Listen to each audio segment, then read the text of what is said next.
नमस्कार, आज है 2 फरवरी और यह है अमेरिका लाइव। सबसे पहले नजर डालते हैं आज की खास खबरों पर। राष्ट्रपति करज़ई ने की तालिबानियों से सुलह की अपील। बात करेंगे लंदन सम्मेलन में मौजूद लीना रॉसबी से। तालिबान के साथ बातचीत को मिला नेटो का समर्थन, लेकिन शर्त रखी कि तालिबानियों को मानना होगा अफगानी संविधान। और अमेरिकी सैनिक विमानों में हैती के भूकंप से पीड़ित लोगों को अमेरिका लाने की कार्रवाई कल से फिर शुरू। वॉशिंगटन डीसी से मैं हूं वॉइस ऑफ अमेरिका का अमित श्रीवास्तव। अब खबरें विस्तार से। अफगानिस्तान को लेकर हुए लंदन सम्मेलन से लौटने के बाद राष्ट्रपति करज़ई काफी उत्साहित नजर आ रहे हैं और उन्होंने काबुल लौटते ही तालिबानियों से अपील की है कि वो हथियार डाल दें। वॉइस ऑफ अमेरिका की अफगान सेवा की लीना रॉसबी ही लंदन में मौजूद थी।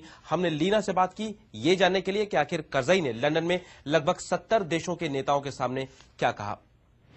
लीना, आप लंदन कॉन्फ्रेंस में थी, क्या राष्ट्रपति करज़ई ने वहां पर कोई ऐसी बात की जिससे लगे कि उनके पास कुछ फैक्ट्स हैं, कुछ डाटाज हैं जिनके बिना पर वो कह सकें कि जो अपील कर रहे हैं तालिबान के साथ, उनके साथ कुछ तालिबान जरूर आएंगे?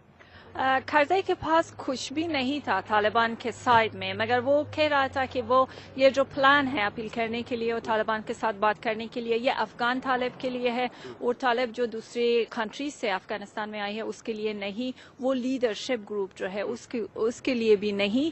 ये प्लान जो है ये मुख्तस वो जवान लोग के लिए है कि जो बिना काम और बिना स्कूल वगैरह तालिबान से एक साथ हो चुकी है। मगर ये नहीं बता दिया कि उसके तालिबान ने क्या रिस्पांस किया है और अभी तक भी उसका रिस्पांस क्लियर नहीं। कुछ ये भी बताया कि जब अपील करेंगे तो क्या ऑफर करेंगे उनको? सरकार में जगह पावर शेयरिंग की बात चल रही है या कुछ छोटा मोटा काम मिलेगा, क्या मिलेगा उन्हें? पावर शेयरिंग के बारे में कुछ भी नहीं बताया, मगर बता दिया कि इसको इंसेंटिव्स है जो उसको काम भी मिलेगी और पैसा भी मिलेगा और सब कुछ जो एक नॉर्मल सिटीजन के लिए एक अच्छी जिंदगी के लिए एहतियाज होगी। मगर पावर शेयरिंग के बाद जब हुई थी उन्होंने बता दिया था कि हम तालिबान के लीडर के साथ निगोशिएट करेंगे, मगर पावर शेयरिंग के लिए नहीं। अच्छा लीना, अफगानिस्तान में लोग, जनता इसको कैसे ले रही है? उनको जबकि मालूम है कि तालिबान इतने सालों से उनके खुद को अफगानियों को मारते आ रहे हैं, अब उनके साथ सरकार बात कर रही है सरकार में आने के लिए या काम देने के लिए, क्या उन्हें अच्छा लग रहा है? वो जो लोग होते हैं अफगानिस्तान में, बखुसूस ख़वातीन जो होती है, इस बात पर हैप्पी और राजी नहीं, क्योंकि उस लोग 95 तक लेकर 2001 में तालिबान को अफगानिस्तान से एक्सपीरियंस किया है और उस लोगों को पता है कि तालिबान किस तरह के गवर्नमेंट चाहिए अफगानिस्तान में, और वो नहीं चाहते जो वो गोल्स और the incentives that they had so far in life, you खोना नहीं चाहती वो सब कुछ, और उसको अच्छे नहीं लगते। मगर पॉलिटिकल एनालिस्ट जो है वो सोचती है कि 8 साल और 7 साल के बाद ये अच्छे है कि अपोजिशन के साथ भी बात हो जाए और देखना चाहिए कि उस लोगों को क्या चाहिए अफगानिस्तान में। बहुत बहुत धन्यवाद लीना बात करने के लिए। नरमपंथी तालिबानियों से सुलह के लिए बातचीत को लेकर नेटो के महासचिव आंद्रेस रासमुसन ने कहा है कि तालिबान से बातचीत तो ठीक है, लेकिन इसके साथ उन्हें कुछ शर्तें भी माननी होंगी।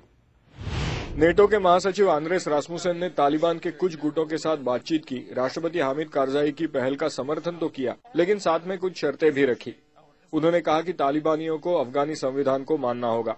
It is to my mind a prerequisite for such reconciliation and मेरे विचार में तालिबान से सुलह और उन्हें समाज में फिर से शामिल करने के लिए पहले ये जरूरी है कि तालिबान के लोग और गुट अफगान संविधान को स्वीकारें और उसका पालन करें, लोकतंत्र के मूलभूत तत्वों को स्वीकारें, कानून व्यवस्था और मानवाधिकारों को स्वीकारें और लड़ाई बंद करें।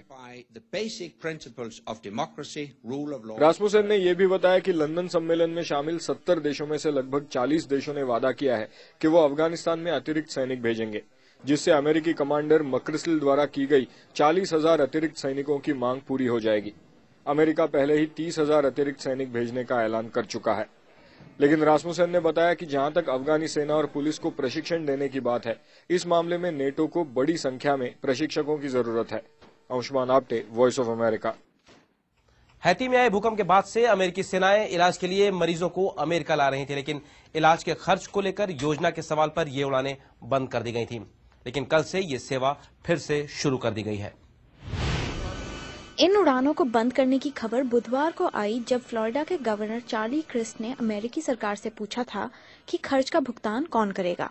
लेकिन जब डॉक्टरों ने चेतावनी दी कि अगर मरीजों को अस्पताल नहीं भेजा गया तो उनमें से कुछ की मौत भी हो सकती है, तो उड़ान शुरू करने का फैसला लिया गया। फिलहाल लगभग 10 लाख लोग भोजन और सहायता पर जीवित रहने के लिए निर्भर हैं। Shanali Sen, voice of America. कल अमेरिका लाइव में देखिए फिल्म स्टार शाहरुख खान और काजोल के साथ खास बातचीत। अमेरिका लाइव आप हमारी वेबसाइट www.voasamaachar.com पर भी देख सकते हैं। अमेरिका लाइव के बारे में अपनी राय हमें americalive@voanews.com पर भेजना ना भूलें। अमेरिका की बड़ी खबरों के साथ कल फिर मिलेंगे। नमस्कार।